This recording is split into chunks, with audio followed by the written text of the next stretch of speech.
Ozone this is a project I've been particularly close to. So I'm really excited to hear more about this. What is it? It's how we, Ipsos and Ozone, have partnered to verify audiences across the premium web. So I'd like to welcome Frances Lazenby, who's Head of Strategic Solutions at Ozone, and Matt Townsend, who's Chief Product Officer at Ozone. So good morning, everyone. I'm Matt, and I'm the Chief Product Officer here at Ozone. You'll be hearing from Frances as well. He's our Head of Strategic Solutions. And today we're going to talk to you about understanding audiences across the premium web, and most importantly, our partnership with Ipsos Iris. So hands up in the audience who's heard of Ozone before. Oh, wow. So Alex Maud from our marketing team's here. He's going to be very happy. That's great coverage that people know who Ozone is. For those of you who don't, so Ozone is a premium audience platform, which means we help advertisers connect with consumers in huge numbers. We were built with brands in mind and specifically making it easy for them to get their messages in front of these people. You will probably be familiar with the history of Ozone, where we are the 4 UK biggest publisher groups who saw an opportunity to create an alliance as an alternative to the major social platforms that were dominating digital advertising. And our mission is to power and empower the premium web. But what is the premium web? I hear you ask. And so we've heard many definitions of premium. Some DSPs have their top 100 site lists. Some say it's creative. Some say it's audience. For Ozone, the premium web is all of those things with trusted content at the core, impactful creative that grabs attention, and scaled and targeted audiences that put the ad in front of the right audience. Our North Star is all about ensuring that the investment in this channel supports those premium publishers for a brighter future. So a big part of the premium web, as I mentioned in the previous slide, is all about scale. So our ability to be able to reach lots of people quickly. These numbers up here are from PAMCO, which obviously Ipsos Iris fuels the digital element of that data. And so in order for us to be an alternative to the big platforms, we also have to be able to do what they do very well, which is reaching engaged audiences at scale. And so as you can see from this chart, we're up there with a lot of the UK's biggest platforms, where we actually reach our audience every single day, a third of our audience every single day. So while scale is important, so is representation. Again, taken from the latest PAMCO data. And don't worry, I'm not going to go through every number that's on this slide. It's a very number-heavy slide. But what this is designed to do is show that the profile of the audiences that we see across Ozone is fairly representative of the UK population as a whole. And as you can see, irrespective of gender, age, social grade, sexual orientation, ethnicity, and regionality, Ozone can reach the audience that brands need. So we know how important it is for many organizations that they're talking to a representative audience. And through our diversity of publisher partnerships, we can ensure that we deliver that. Okay, so whilst we can deliver great campaigns at scale to UK representative audiences and on a par with the leading platforms, we've put the way that we do it at the core and at the center of Ozone since our launch. And from day one, we recognized that our industry needs to be more open with consumers about how their data is used, more open with brands about where their ads run, and more open with publishers about the value of their inventory and data assets. And today, as we face even greater industry challenges, our commitment to transparency has never been more critical. Doing business the right way and protecting consumer data, empowering publishers, and delivering meaningful value to brands is a win for everyone. So this is why Ozone works with PwC to audit our business and ensure transparency with our clients. And the audit confirmed that our publishers' contracts are consented and fully compliant. We validated our audience addressability across browsers and across cookieless environments. And definitely last but not least, we confirmed the accuracy of our audience segments. Now, this was actually a huge amount of work across all of the business. And it took about 6 months where we had lots of people from PwC coming into our business and actually getting under the hood and understanding the product in a lot more detail. Okay, we've got a bold statement coming up. Do the right thing, not the easy thing. And so this is one of the phrases that we use a lot at Ozone. We could easily shortcut lots of things to make our business even more of a success. But the way we do things is really important to us. That's why when it came to partner in the area of data, we put a lot of emphasis on compliance, trust, and doing things properly. It was critical to find a partner who shared our principles and ways of thinking. This was just important consideration as the technical capability. And so what are those shared principles between Ozone, Ipsos Iris, and of course, UKOM? So starting with trusted industry standard. As I mentioned before, Ozone was born out of industry collaboration with our founding partners of trusted journalistic content. Ipsos Iris is the UKOM endorsed and trusted audience measurement standard. Next, moving on to privacy and compliance. As mentioned earlier, our PwC audit proves how important and at the core this is to Ozone's principles. From very early conversations with David and James, it was clear that they had the same principles as well, which is why our integration does not share any personal data. And last but not least, future-proof, which is very close to my heart. With the reduction of third-party cookies and IP address coverage over the next year, it was important to us to partner with someone that was future-proof. So Ozone with its fully scaled first-party data and Ipsos Iris with its single-source panel. Now, speaking of first-party data, let me hand over to Frances, who will talk to you about how we've used our first-party data at Ozone and what excites us about Ipsos Iris. Hey, good morning, everyone. Nice to see you all. So as Matt said, in my role in strategic solutions, the use of data for audience targeting and insight is my focus every day. And as we explained, we are privileged at Ozone to have a very rich view of consumer behavior on both a scaled and representative basis. But as with anything, it's only really as good as how you apply it. And at the heart of my team's role is basically making sure we can apply the data in the most effective way to tackle advertisers' individual challenges. Before I jump into some examples of how we use the data, it's worth explaining very briefly what we have at our fingertips. So we have a unique view of media consumption across all of our publisher partners that allows us to look at what is feeding into the mindsets of the vast majority of the UK population. And this is across a huge swathe of the premium web, those places online where people come to be informed and entertained. From a contextual perspective, we can apply insights to campaign planning from across more than 1,200 categories. And we combine that with a whole bunch of behavioral insight based on what other content people have been reading recently to build optimal targeting strategies. So that's the data in a very, very quick nutshell. Now onto the insight.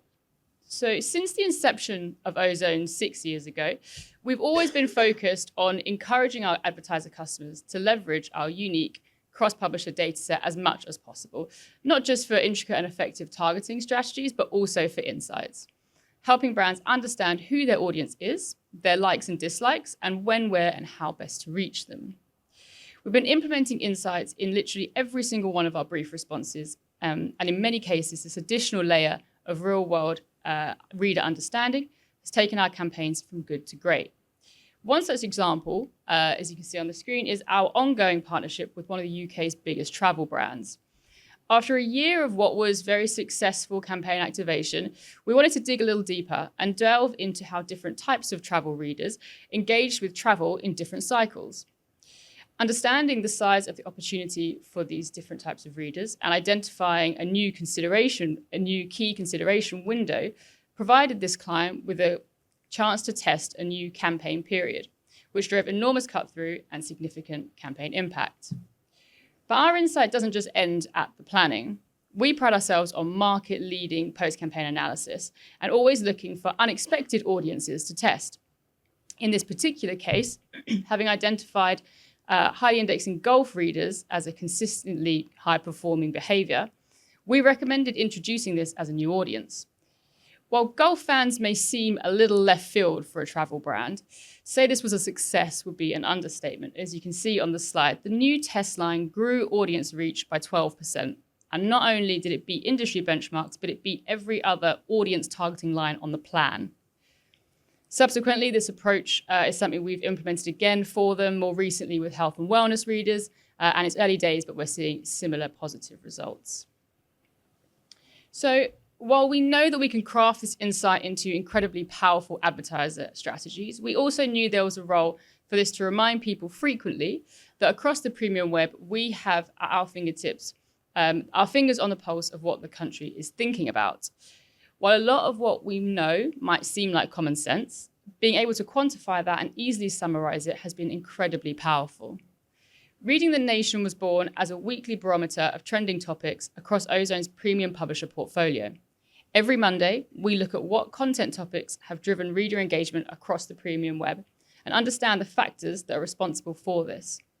Knowing that a spike in engagement is caused by a seasonal event makes it very useful for annual planning, while the impact of more one-off or unexpected moments can be used to understand reactive opportunities for brands in the future.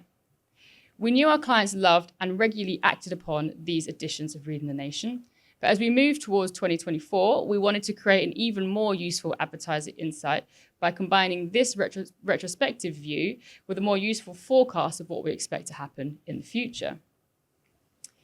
With this in mind, then in September 2023, the idea for planning ahead for 2024 with Reading the Nation was born, with the aim of creating the ultimate forecasting guide to aid campaign activation around context and consumer interests. Being able to forecast audience growth, key triggers, and the biggest cultural moments of the year to come proved invaluable to planners. So you won't be surprised, this is currently in production for 2025. So bringing us to today then, that's how we've been working for the last 6 years, bringing us to today and the exciting new capability that Ipsos Iris has brought to us. Whilst we have been successfully applying real-world reading behaviors to our customers' planning challenges and helping them leverage our unique data view across access to Ipsos Iris market data has brought a multitude of new capabilities. Firstly, we've been able to confidently talk about our platform credentials and quickly build up accurate audience benchmarks. We're now able to compare Ozone as a commercial group available directly within the portal against other platforms to better understand the context as to where we sit in consumers' lives and their online journeys. In some cases, this new view of context has allowed us to dispel the myth that certain audiences, certain profiles and demographics are not seen across our premium environments. Over the years, we've been questioned over whether or not under 35-year-olds, gamers, and in one recent case, if women were seen across premium environments. That's a real thing that happened. While we have inherently known we see these audiences regularly, this new ability to validate from Ipsos Iris has been revolutionary in dispelling these myths quickly and effectively. Referring to the portal itself, the speed of access to relevant data and the intuitive experience on the portal has been paramount in getting us closer to our audience recommendations quickly during what I'm sure we can all agree has been a wild ride already this Q4. Our most recent example of the successful application of Ipsos Iris was our 2024 October budget paper. As mentioned briefly before, we do a great deal of seasonal and key moment analysis for broader categories. But this time we were able to provide a new view. We knew that we could tell our customers that we were expecting the biggest year on record when it comes to budget readership, up 62% year on year. And we knew that we could forecast what the biggest topics would be during the fallout of the announcement. What was new, however, was Ipsos Iris's view of what the budget meant to different audiences and how the premium web reached these highly engaged readers. Understanding that this was a moment that drew ABC One readers almost equally to C2DE audiences, that females were slightly more engaged than males, and to the surprise of many of our customers, that we reached over 80% of financially independent individuals across all age groups at this time. Similarly, we were more than happy to see that our reach of heavy finance readers was greater than that of all the other major platforms during the announcement. Finally, we were able to utilize the enhanced audiences to identify how our audience broke down by CACI fresco segmentation, which was invaluable in conversations with finance and banking clients in particular. These are certainly early days in our partnership, and I know we're only just scratching the surface of what Ipsos Iris is able to tell us. and the additional layer of insight it can provide. I am extremely excited to continue to identify new opportunities and work with new categories that may have otherwise not considered the premium web as a channel for them. Speaking of exciting next steps, I'll hand you back to Matt to talk about the recent testing of audience validation in campaign across the premium web. So, how are we working with Ipsos Iris? So we are working with Ipsos Iris and they are validating our key demographic data, so across age, gender, household income, and social grade. As mentioned earlier, whilst obviously not sharing any personal data, which is obviously really important to both of us. The validation of these audiences are made available within Ozone Ad Manager, which is our planning insights tool, which Frances mentioned earlier. And this allows the users of the platform to discover detailed planning insights to respond to campaign briefs with the scale and the confidence to deliver targeting across these key demographics. So how has the integration gone? So full transparency, we are very much midway through the integration, but we wanted to fast track results, mainly for this presentation today. So I'm happy to say that we were able to run a test last week, which was good, which was on a medical health awareness video campaign. So on that campaign, we had age demographic targeting to understand performance of the demographic audiences as validated by Ipsos Iris. And we did a standard A/B test where all the targeting was the same except for the audience. I'm going to show you the results in a sec. So the A in the results is our historic partner and the B is Ipsos Iris. Kind of feel like we need a drum roll now before the results come out. Here we go. Okay, so what do we see in the results? So the orange line up here is Ipsos Iris, and the blue line is our historic partner. As you can see, this is across, it's quite tiny, but across 3 days. And what we saw was a 15% uplift in engagement via Ipsos Iris. And we also saw a 5% decrease in cost per unique user as well. So we're seeing this increase in performance as we're able to validate a higher percentage of our audience, which on mass awareness campaigns, as you'll know, drives greater reach.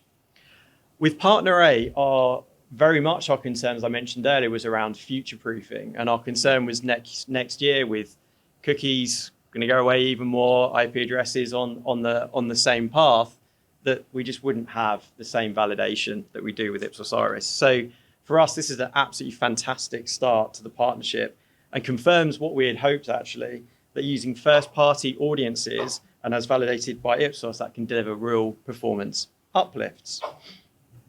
So what's next with our partnership? So as I mentioned, we're midway through the integration. So obviously we want to get that completed off as soon as possible.